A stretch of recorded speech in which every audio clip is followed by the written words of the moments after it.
오늘은 요한계시록 마지막 시간입니다. 오늘 요한계시록을 최종 정리하고요. 이제 다음 주부터는 고린도전서 강해가 이제 시작이 될 겁니다.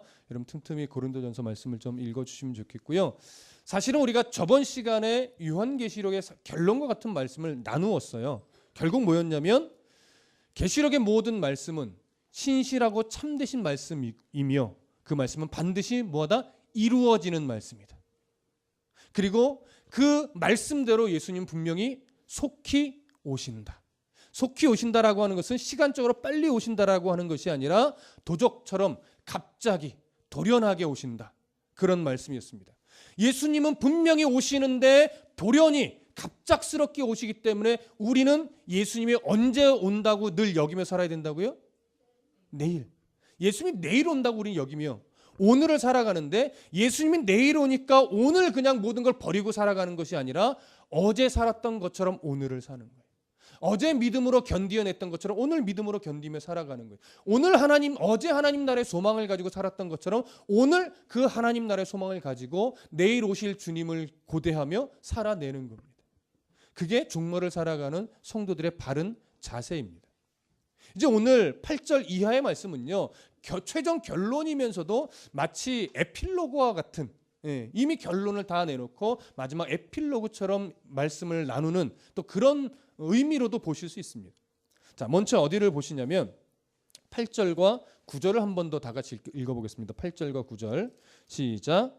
이것들을 보고 들은 자는 나 요한이니 내가 듣고 볼 때에 이 일을 내게 보이던 천사의 발 앞에 경배하려고 엎드렸더니 그가 내게 말하기를 나는 너와 네 형제 선지자들과 또 이 두루마리의 말을 지키는 자들과 함께 된 종이니 그러하지 말고 하나님께 경배하라 하더라. 자, 계시록에 기록된 모든 내용을 보고 들은 사도 요한은 천사가 전하는 그 메시지의 위험에 사실은 사로잡혔습니다.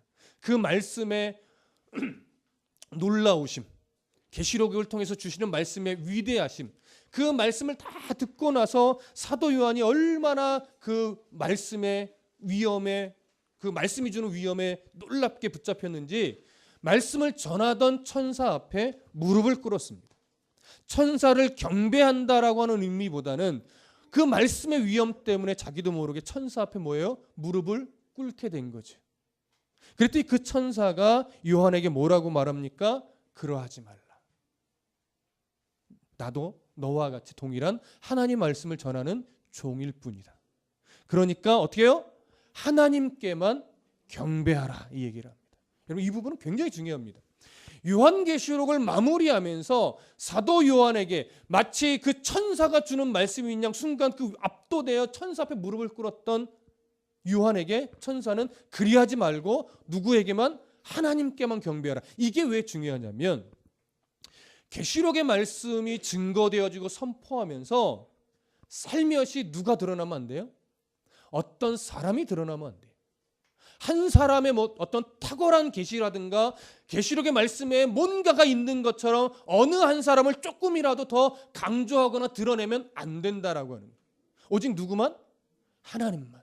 예수 그리스도의 보혈의 은혜만, 어린 양 되신 예수 그리스도만 이 계시록의 말씀을 통해서 증거되어지고 드러나고 높이고 경배해야지 그게 바르게 계시록의 말씀을 이해하는 것이지, 계시록의 말씀을 아무리 잘 풀어내고 아무리 우리 귀에 좋게 설명한다 하더라도 그러면서 누군가 사람을 탁 드러내면 그 순간 그건 이단이 되는 겁니다.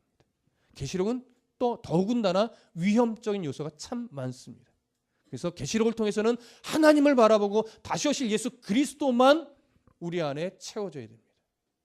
이 말씀을 해석하는 누군가, 그 사람이 절대 드러나서는 안 됩니다. 여러분들 그 중심을 꼭 붙잡고 또 이어서 가겠습니다. 10절 다 같이 읽어보겠습니다. 시작. 또 내게 말하되 이 두루마리의 예언의 말씀을 임봉하지 말라. 때가 가까우니라. 천사는 요한에게 말합니다. 이 계시록의 말씀을 임봉하지 말라. 근데 임봉하지 말라고 하는 이유는 뭐냐면 때가 가까웠기 때문에. 이 때가 가깝다는 건 무슨 때를 말해요?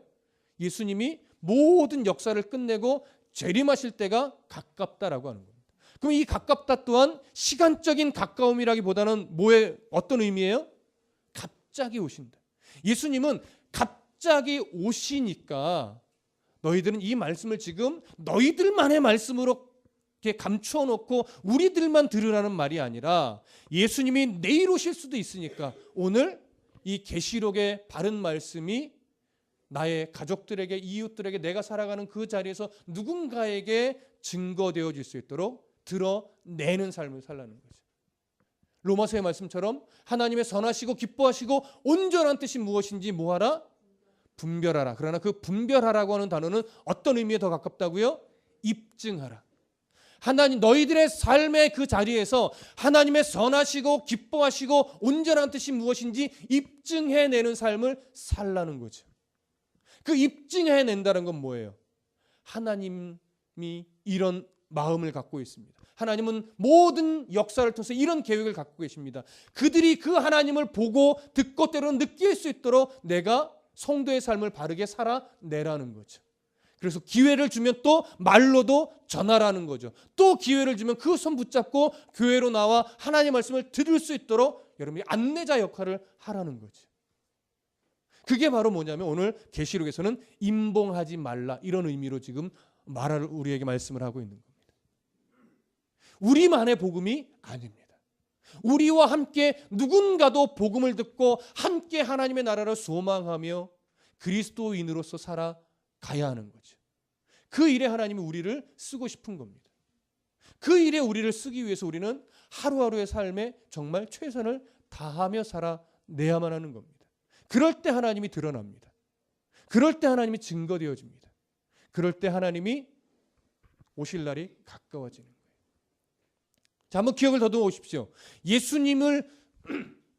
예수님께서 속히 이 땅에 오시게 하는 가장 좋은 방법이 있다고 그랬어요. 기억나시나요? 예수님이 이 땅에 속히 오실 수 있도록 우리가 할 수 있는 가장 빠른 길은 뭐냐면 우리가 복음으로 살아내는 겁니다. 복음으로 살아낼 때 그 복음이 온 땅에 충만해지면 그때 뭐예요? 예수님이 오신다 하셨어요. 모든 이 땅의 재앙들은 말세의 징조이지 예수님의 재림의 징조가 아닙니다. 그렇죠? 그래서 많은 사람이 자꾸 혼돈하는 것은 말세의 징조를 가지고 재림의 징조인 착각하는 거예요. 모든 재앙적인 사건들은 다 끝이 있음을 보여주는 말세의 징조예요. 난리와 난리 소문들, 전쟁과 전쟁의 소문들, 기근의 소문들, 그건 지금 이 시대가 말세이고 이 세상 끝이 있다라고 하는 것을 보여주는 징조일 뿐이에요.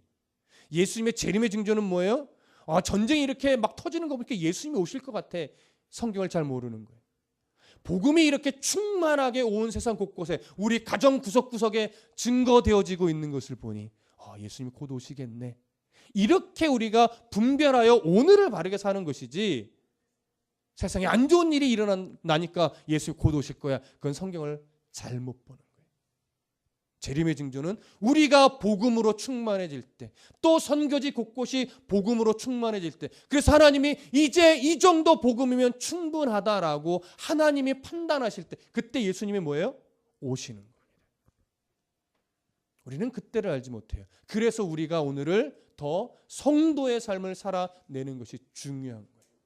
이해되시죠? 자, 그러면 이 생명의 말씀을 모든 세대 사람들이 알아야 하도록 우리에게 주어진 삶의 역할을 충실하게 감당하셔야만 하고, 이제 11절 다 같이 읽어보겠습니다. 시작. 불의를 행하는 자는 그대로 불의를 행하고, 더러운 자는 그대로 더럽고, 의로운 자는 그대로 의를 행하고, 거룩한 자는 그대로 거룩하게 하라. 그 문자 그대로 좀 이해하기가 좀 어려운 부분입니다. 왜 불의한 자를 그냥 불의하게 두라고 할까? 왜 의로운 자는 의로운 대로 두라고 할까? 이것은 불의한 자를 버리라 이런 의미가 아니라 결국 복음의 말씀이 분명하게 증거되어질 때, 우리의 삶을 통해, 때로는 우리의 입술을 통해, 때로는 우리의 전도함을 통해, 하나님은 전도의 미련한 방법을 통해서 어떻게 해요? 하나님의 사람들을 교회로 말씀 앞으로 결국 인도하시는데, 그 분명한 복음이 증거되어졌을 때 결국 반응은 두 가지예요. 거절하거나 받아들이거나. 거절한 사람은 끝내 어떻게 된다는 거예요? 거절한 사람은 오늘 본문을 보니까 더러운 자는 그대로 더러워요. 더럽다는 건 결국 어떤 내용과 상반되는 거냐면 맑은, 정결한 새 예루살렘 성의 그 이미지. 정결한 그곳은 결코 더러운 자는 들어갈 수 없습니다. 예수 그리스도의 보혈의 은혜로 말미암아 정결하게 되어진 자들만이 들어갈 수 있는 것이죠. 그렇기 때문에 결국은 복음의 말씀을 끝내 받아들이지 않고 예수 그리스도의 보혈의 은혜로 우리의 속사람이 정결하게 되지 못한 자는 그 성에 들어갈 수 없는 자예요. 하나님과 영원한 뭐예요? 단절의 상태로 살아가게 되는 겁니다. 그게 지옥이에요. 성경에서 궁극적으로 말하고 싶은 것은. 그러나 우리들은 여전히 연약하고 여전히 부족하고 여전히 우리 안에 욕심과 탐심의 덩어리가 가득 차 있지만 그래도 하나님의 말씀의 은혜를 가지고 그런 우리를 자꾸 쳐서 복종시키면서 하나님의 뜻대로 살아가려고 할 때 이미 우리의 존재됨은 무엇으로 바뀌어 있어요?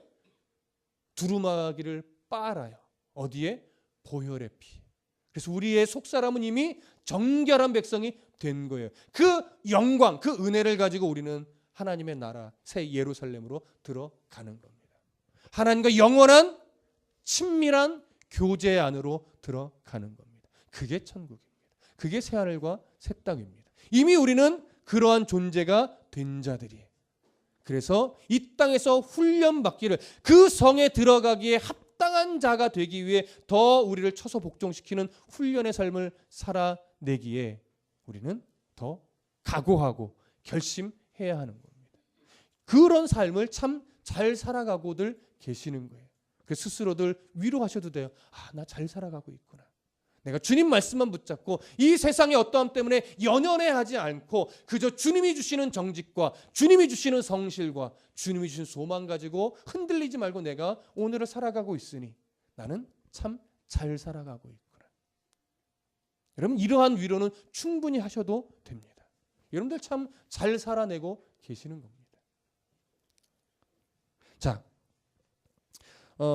그리고 우리 12절을 좀 읽어보시죠. 12절 함께 읽습니다. 시작. 보라 내가 속히 오리니 내가 줄 상이 내게 있어 각 사람에게 그가 행한 대로 갚아주리라. 분명히 갑작스럽게 예수님 오십니다. 그래서 우리는 그냥 내일 오실 거라 생각하며 오늘을 살아내는데 예수님이 다시 분명하게 오셔서 무슨 약속을 해주시냐면 너희들이 행한 대로 하나님 뭐예요? 상을 주신다고 해요. 행한 대로 갚아주신다고 해요. 그러다 보니까 종종 내가 천국을 보고 왔는데 거기에 내 집이 100평짜리 고급 빌라가 있더라. 뭐 이렇게 종종 간증하시는 분이 있는데 하나님이 보여주신 거라면 그것은 우리에게 주신 하나님 나라의 어떤 그 영광스러움이 얼마나 거룩하고 크고 형용할 수 없을 만큼의 복된 것인지를 보여주기 위한 상징적인 그림으로 보여줬을 거예요. 그러나 천국은 주어지는 집의 크기에 차등이 있다거나 뭐 상을 받는 그 상의 물질적 가치에 차등이 있다거나 그런 것을 말하지 않습니다. 여기서 행한 대로 갚아준다라고 하는 것은 결국 뭐냐면 하나님이 우리가 이 땅에서 살면서 흘렸던 눈물과 한숨과 고통의 시간들을 다 알고 위로해 주신다라고 하는 거예요. 그 위로와 함께 주어지는 상이 뭐냐면 어린 양의 신부로서 그 혼인잔치에 참여하는 상을 주세요. 그 새 예루살렘, 그 성벽의 문을 아무나 통과할 수 없는데 우리들에게는 그 문을 통과하여 그 길을 걸어갈 수 있는 상을 주시는 거예요. 그 나라에서 하나님과 영원한 교제를 나눌 수 있는 상을 주시는 거예요. 이게 가장 복된 상이고 가장 큰 상인데 이 상에 대한 이야기는 없고 내 집은 100평이며 방이 몇 개며 방마다 뭐 이런 보석 저런 보석으로 치장돼 있으며 막 그래요. 여러분 크리스탈로 된 방에서 한번 살아보실래요? 바닥도 벽도 천정도 다 크리스탈이야. 아마 막 정신이 막 혼미해질 거려 그런 방에서 살면. 무슨 말씀 이해되시죠? 여러분 크리스탈로 꾸며진 방 사모하지 마십시오. 아마 1시간도 그 안에 못 있을 거예요. 어지러워서. 하나님이 주시는 은혜는 이런 어지러운 복이 아니에요. 하나님으로 인해 너무나 우리가 벅찬 가슴으로 하나님을 기뻐하고 그래서 찬송할 수 있는 그 자격이 주어지는 복이고 그 성 안으로 들어가는 복이고 그 성 안에서 하나님과 영원한 그 친밀한 교제를 나눌 수 있는 복이에요. 여러분 이 상을 기대하십시오. 이 상은 제가 말로 더 이상 표현해 드릴 수 없습니다. 왜요? 저도 가보지 않았고 저도 아직 경험해 보지 않았기 때문에 제가 먼저 가면 꿈으로라도 하나님 막 들려달라고 좀 때를 써볼까요? 그러지 않아도 우리는 계시록의 말씀으로 충분합니다. 자, 그러한 하나님 주시는 상급을 우리가 오늘도 소망하면서 13절부터 15절 함께 읽겠습니다. 시작. 나는 알파와 오메가요 처음과 마지막이요 시작과 마침이라. 자기 두루마기를 빠는 자들은 복이 있으니 이는 그들이 생명나무에 나아가며 문들을 통하여 성에 들어갈 권세를 받으려 함이로다. 개들과 점술가들과 음행하는 자들과 살인자들과 우상숭배자들과 및 거짓말을 좋아하며 지어내는 자는 다 성 밖에 있으리라. 아멘. 13절 나는 알파와 오메가의 처음과 마지막이요 시작과 마침이라. 앞에서도 우리가 살펴봤지만 예수님이 알파와 오메가라고 하는 것은 결국 뭐예요? 하나님께서 이 인간의 역사를 뜻이 있으셔서 계획이 있으셔서 작정하심이 있으셔서 시작했다면 그 모든 역사를 하나님의 의지대로 하나님의 뜻대로 끝내 뭐예요? 마치시는 분이라는 거예요. 그 역사의 과정 속에 하나님이 작정하신 것이 조금이라도 실패로 끝나는 역사가 아니라 하나님이 작정하신 대로 시작한 그 인간의 역사는 하나님이 원하시는 모습대로 결국 끝을 맺으시는 하나님이라는 거예요. 그래서 우리가 불안해할 필요가 없는 거예요. 왜? 하나님은 그런 능력의 하나님이시기 때문에. 그런 하나님이 오늘 14절에 보면 그런 하나님이신데 그러니까 자기 두루마기를 빠는 자는 복이 있다고 합니다. 앞에서 설명드렸죠. 자기 두루마기를 빤다는 건 뭐예요? 우리의 욕심으로 우리의 죄성으로 우리의 탐심으로 가득 찬 우리의 속사람이 보혈의 은혜 안에서 완전히 뒤집어져서 그 보혈의 은혜로 덮여진 자. 그래서 존재됨이 죄의 종노릇하는 자에서 의의 종노릇하는 자로 바뀐 자가 되었다라고 하는 거죠. 그렇게 그리스도 안으로 들어간 자는 참으로 뭐하다? 복되다라고 하는 거예요. 그렇기 때문에 이는 그들이 어디에 나가요? 생명나무에 나가요. 계시록의 말씀에 생명나무는 어디에 있습니까? 성 안에 큰 길이 있는데 그 길 중앙에 뭐가 있어요? 강이 있어요. 그리고 그 강 좌우에 뭐가 있어요? 생명나무가 있어요. 하나하나 특별한 의미라기보다 그게 다 하나님 나라의 그 생명의 풍성함, 영원한 생명의 풍성함을 지금 묘사하고 있는 겁니다. 그러니까 우리가 보혈의 은혜로 덧입은 자들은 신분 자체가 바뀌어서 여전히 연약함에도 불구하고 하나님은 우리를 어린 양의 신부로서 그 예루살렘 성벽에 있는 문을 통과하여 정금으로 된 길을 걸어가며 그 생명나무에 나아가게 하신대요. 그리고 그 문을 통해서 성에 들어갈 권세를 받는대요. 뭐예요? 이게 가장 큰 선물이죠. 이게 우리에게 약속된 가장 큰 복이죠. 이거 말고 다른 걸 구하지 말라는 거예요. 사실은 이거면, 이 은혜면 우리에게 충분하다는 거죠. 더 이상 뭐가 필요하겠습니까? 그렇죠? 자, 그런데 15절 우리는 그런 권세를 이미 얻은 자인데 15절에 개들과 점술가들과 음행하는 자들과 살인자들과 우상숭배자들과 및 거짓말을 좋아하며 지어내는 자는 다 성 밖에 있다라고 얘기해요. 성 밖에. 근데 이 15절이 결국은 어떤 자의 특성이에요? 네, 보혈에 두루마기를 빨지 않은 자들의 특징이에요. 11절에 보면 불의를 행하는 자는 그대로 불의를 행하고 더러운 자는 그대로 더럽고 이렇게 얘기해요. 그것이 결국 뭐라고 써요? 예수 그리스도의 그 복음의 분명한 메시지가 증거될 때 끝내 그 복음을 거절한 자, 그들의 죄의 종로로 타는 모습을 15절처럼 이렇게 요약해 놓고 있는 겁니다. 그들은 다 어디에 있어요? 성 밖에 있어요. 더러운 상태 그대로기 때문에 성에 못 들어가요. 성 밖에 있다는 것은 끝내 결국 뭐예요? 하나님과 영원히 단절된 채로 살아갈 수밖에 없다라고 하는 거죠. 그게 지옥인 거죠. 우리는 그 성 안에 들어가는 자입니다. 여러분 오늘 이 사실 하나만으로 여러분들의 마음이 심령이 정말 충만하셨으면 좋겠습니다. 자, 16절 다 같이 읽어보겠습니다. 16절 시작. 나 예수는 교회들을 위하여 내 사자를 보내어 이것들을 너희에게 증언하게 하였노라. 나는 다윗의 뿌리요 자손이니 곧 광명한 새벽별이라 하시더라. 이제 예수님이 나는 뭐라고 말하시냐면 교회를 위하여 내 사자를 보내어 이것들은 계시록의 모든 말씀이죠. 복음이죠. 자, 그것들을 너희에게 증언하게 하였다라고 말합니다. 구약 시대는 선지자들이 이 역할을 감당했습니다. 하나님의 뜻을, 하나님의 말씀을 전하는 자죠. 신약 시대로 넘어오면서 이 역할을 누가 했습니까?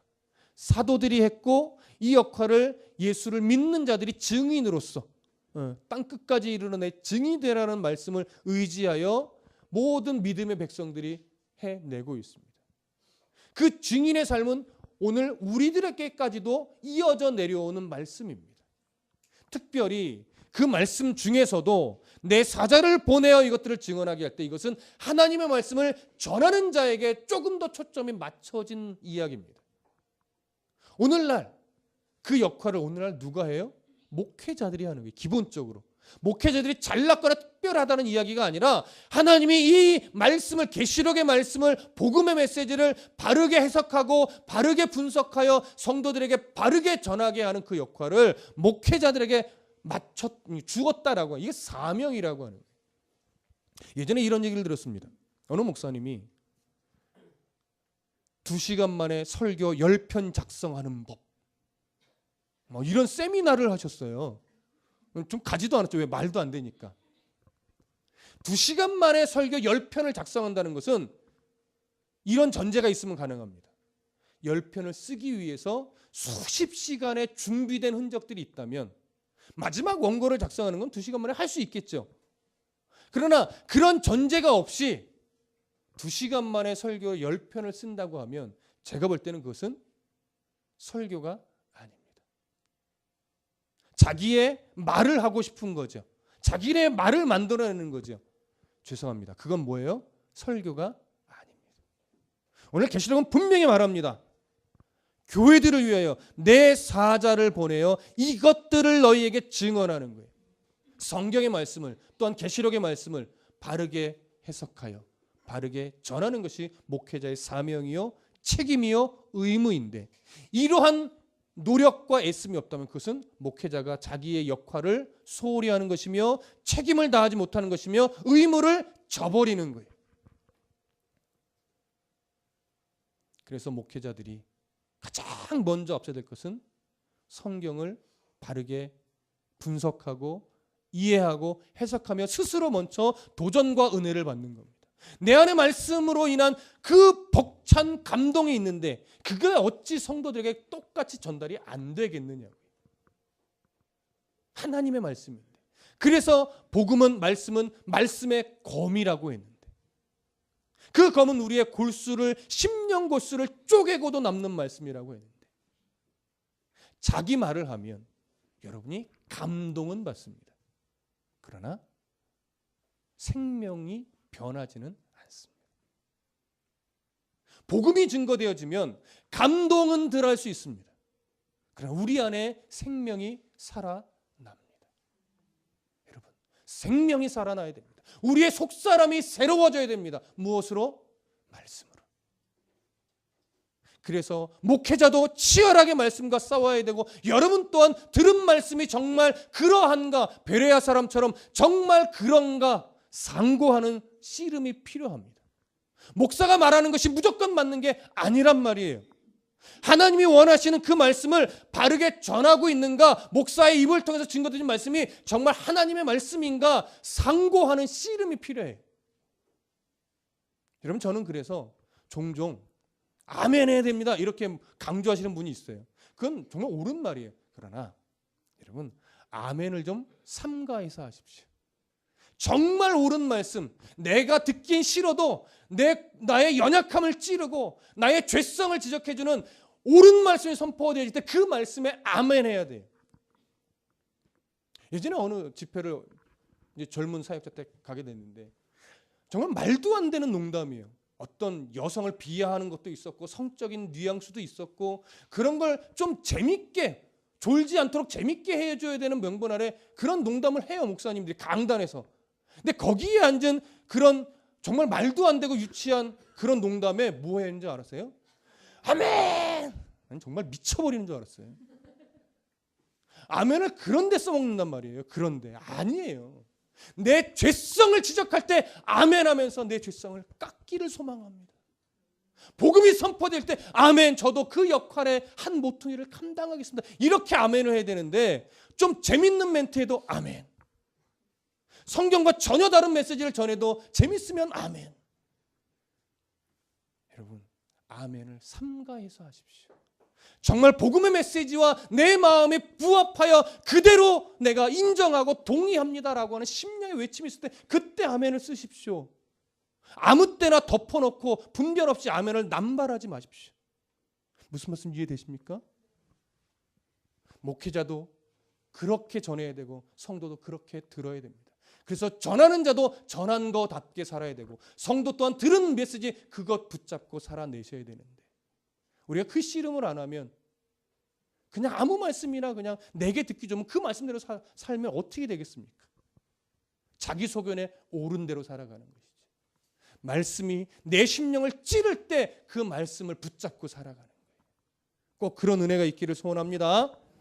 자, 이번에는 그 뒤에 이어지는 말씀이 있습니다. 너에게 증언하게 하였노라. 나는 다윗의 뿌리요 자손이니 곧 광명한 새벽별이라. 예수님이 다윗의 뿌리요 자손이라는 얘기는 결국 구약 시대부터 하나님이 작정하여 예언하게 하신 대로 다윗의 자손으로 후손으로 오신, 그러니까 다윗의 족보적 가문으로 오셨다는 얘기죠. 오신 그 예수님이다라고 하는 거예요. 근데 그 예수님이 광명한 뭐예요? 새벽별이라고 합니다. 왜 새벽별이라는 표현을 여기서 쓰고 있는가? 우리가 새벽별 하면 단순하게 뭐 새벽에 반짝반짝 빛나는 뭐 별 이런 느낌으로 이해가 될 수는 있으나 당시의 로마 시대에는요, 이 새벽별, 특히 별은 어떠한 이미지로 사용되던 별이냐면 승리와 통치권을 수여하는 별이에요. 그러니까 통치권, 승리 이런 것을 주는 별이니까 항상 로마 시대 군인들이 전쟁에 나가면 그 승리를 누구에게 바라보겠어요? 승리를 주는 거죠. 새벽별 대신 당시의 로마 황제. 그렇게 여기는 거예요. 그래서 사도 요한은 그 다시 오실 예수님이 광명한 뭐다? 새벽별이다. 모든 역사를 끝내고 우리에게 최종적인 승리와 구원을 선언하실 분은 로마 황제가 아니라 누구다? 예수 그리스도이시다. 어린 양이신 예수 그리스도, 십자가에서 모든 물과 피를 다 쏟아내어 주신 예수 그리스도, 그분이 바로 진짜 새벽별이다. 그걸 강조하는 거예요. 그것을. 자, 이제 17절 보겠습니다. 함께 읽습니다. 시작. 성령과 신부가 말씀하시기를 오라 하시는도다. 듣는 자도 오라 할 것이요 목마른 자도 올 것이요 또 원하는 자는 값없이 생명수를 받으라 하시더라. 자, 여기서 말하고 있는 성령과 신부, 이것은 성령의 은혜 안에 있는 모든 교회를 말합니다. 성령의 능력에 사로잡힌 모든 교회들, 또 교회 구성원인 성도들을 의미하는 거예요. 그 어린 양의 신부된 성도들이 이 세상 속에서 어떤 역할을 끝내 감당해야 하느냐, 지금 그걸 보여주고 있는 거예요. 세상 속에서 어떤 역할을 감당하래요? 자, 17절 중간 위에 보면 오라, 듣는 자도 오라, 목마른 자도 오라, 원하는 자도 값없이 와서 생명수를 받으라. 이게 뭐예요? 결국 세상 속에서 예수님을 증거하는 삶을 살아내라는 거예요. 어떻게? 오라. 아까도 말씀드렸죠. 삶으로 보여주기도 하고, 기회 주시면 입을 열어 초청하기도 하고, 또 기회를 주시면 손잡고 교회로 인도하기도 하고, 그래서 함께 그리스도의 삶을 살아가도록 우리가 주신 지혜대로, 주신 분복대로, 역량대로 이 삶을 살아내는 거예요. 가족을, 형제를, 때로는 친구를, 때로는 이웃을. 전도는 결국 그가 복음을 만날 수 있는 모든 행위들이 전도가 됩니다.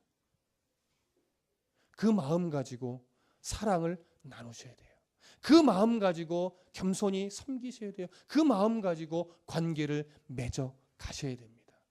내게 유익이 될 사람하고만 친하게 지내려고 하지 마십시오. 특히 교회 안에서 목사들이 헌금 많이 내는 사람과만 악수하려고 하는 이런 일들이 벌어지면 안 됩니다. 그렇죠? 벌어지면 안 돼요. 모든 성도들과의 바른 관계 속에서 하나님의 사랑이 증거되어지도록. 그래서 성경은 구석구석에서 뭐예요? 오히려 더 소외된 자들과 오히려 더 약한 자들과 더 사랑을 나누라고 하는 그거예요. 그래서 여러분들이 이제 교회 생활을 오래 하시면서 어느 정도 신앙의 중심이 더 자리 잡힐 때 어느 순간부터 제 눈 밖에 있을 때가 올 거예요. 저의 사랑이 이제 필요 없다는 얘기죠. 관심이 없다라고 하는 것이 아니라 저는 더 연약한 자에게, 저는 더 사랑이 필요한 자에게 관심을 쏟아야 되고, 여러분들은 빨리 저의 시야에서 뭐 하셔야 돼요? 외면당하셔야 돼요. 그게 섭섭한 게 아니라 내가 좀 많이 자랐나 보다, 이렇게 여겨지시는 거예요. 그래서 드디어 내가 이제 목사님의 시야에서 벗어나기 시작했군. 신앙이 자랐어. 이렇게 인정이 돼야지. 이제 지금쯤 되니까 목사님이 나를 좀 외면하시나? 날 싫어하시나? 이게 바로 잘못되게 받는 거예요.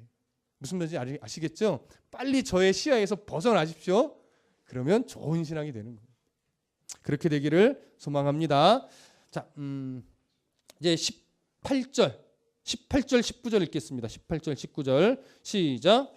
내가 이 두루마리의 예언의 말씀을 듣는 모든 사람에게 증언하노니 만일 누구든지 이것들 외에 더하면 하나님이 이 두루마리에 기록된 재앙들을 그에게 더하실 것이요, 만일 누구든지 이 두루마리의 예언의 말씀에서 제하여 버리면 하나님이 이 두루마리에 기록된 생명나무와 및 거룩한 성의 참여함을 제하여 버리시리라.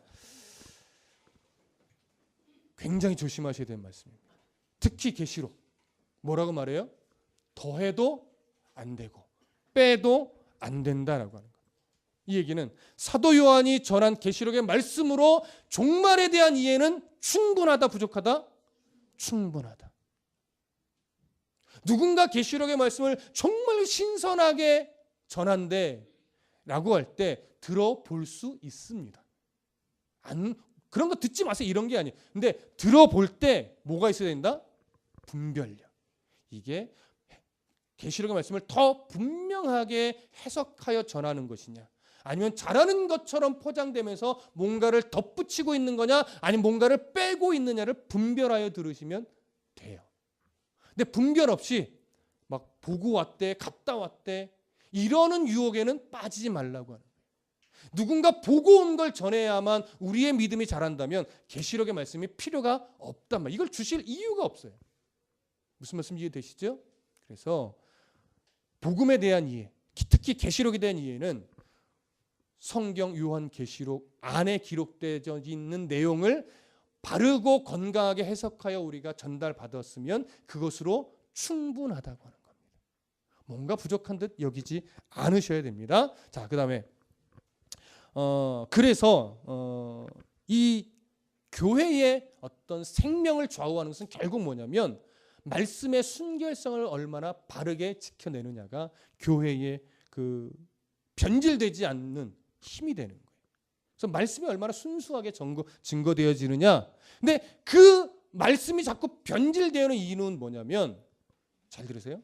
성경 창세기서부터 계시록까지 이어지는 말씀 안에 흘러가는 맥이라는 게 있어요. 기준. 왜냐하면 복음서에는 어떤 상황과 대상에 따라 한 부분을 좀 더 강조하여 전한단 말이에요. 그러니까 이 서신이나 이 복음서를 보면 이쪽에 조금 더 강조되고 있는데 이상하게 다른 복음서나 다른 서신서를 보면 이쪽에 조금 더 강조하고 있는 거예요.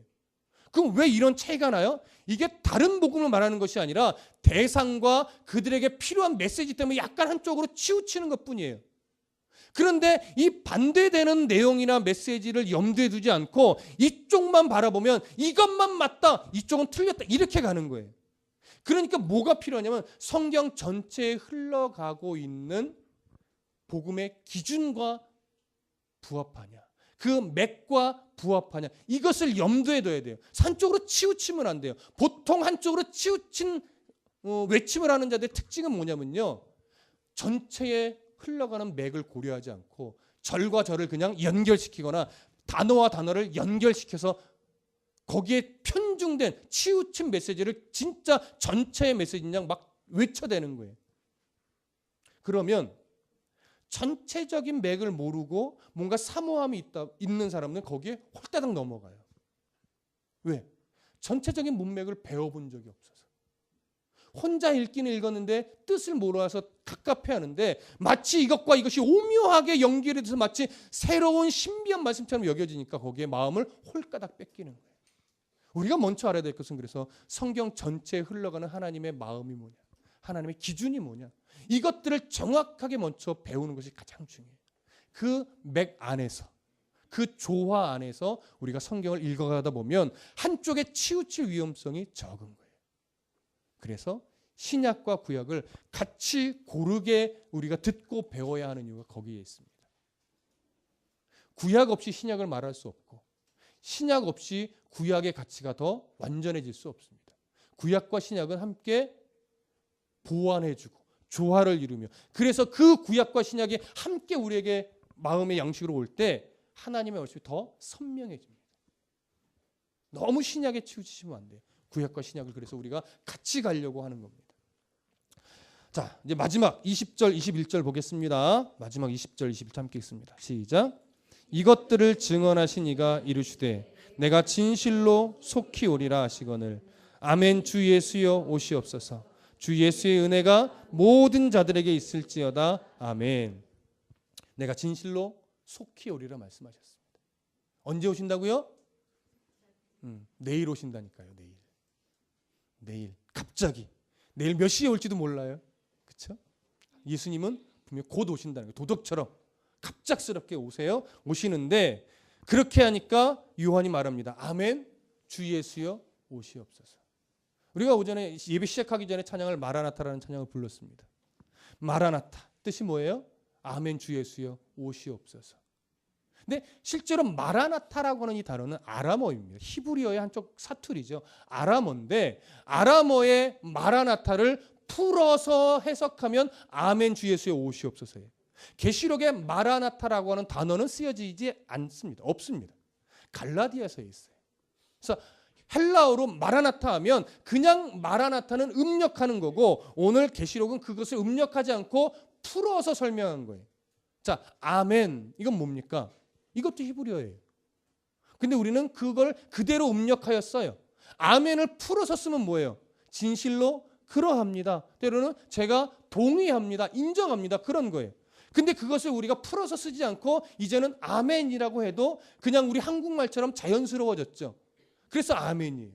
그래서 마라나타라고 갈라디아서는 그냥 쓰고 있는 것이고 오늘 계시록에서는 그걸 풀어서 쓰고 있는 거예요. 그래서 계시록에서는 마라나타라고 하는 단어는 쓰여지지 않았습니다. 종종 계시록에 마라나타 이렇게 쓰여져 있는 것처럼 생각되어질 때가 많은데 그렇지는 않습니다. 자, 사도 요한은 그렇게 아멘. 주 예수여 오시옵소서. 마라나타라고 하는 의미로 계시록을 정리하면서 마지막 21절에 주 예수의 은혜가 모든 자들에게 있을지어다 하면서 계시록의 말씀을 끝맺고 있습니다. 저도 계시록의 모든 말씀 이제 92주에 걸쳐서 나누었던 계시록의 말씀을 정리하면서 제가 드릴 수 있는 교훈은 따로 없습니다. 다만 한 절 22장 7절 함께 읽어볼까요? 오늘 계시록 22장 7절 함께 읽습니다. 시작. 보라 내가 속히 오리니 이 두루마리의 예언의 말씀을 지키는 자는 복이 있으리라 하더라. 요한 계시록뿐만이 아니라 성경 전체의 말씀을 우리 안에 생명의 말씀으로 받고 그 말씀이 이끄시는 대로 그 말씀이 깨닫게 해주신 만큼만 우리의 인생의 보폭을 한 걸음씩 내디디면서 오늘 내일 오실 주님 바라보면서 오늘 잘 살아내시는 그런 복이 여러분들의 가정과 자녀들과 또 형제들에게 임하기를 간절히 축복합니다. 기도하겠습니다.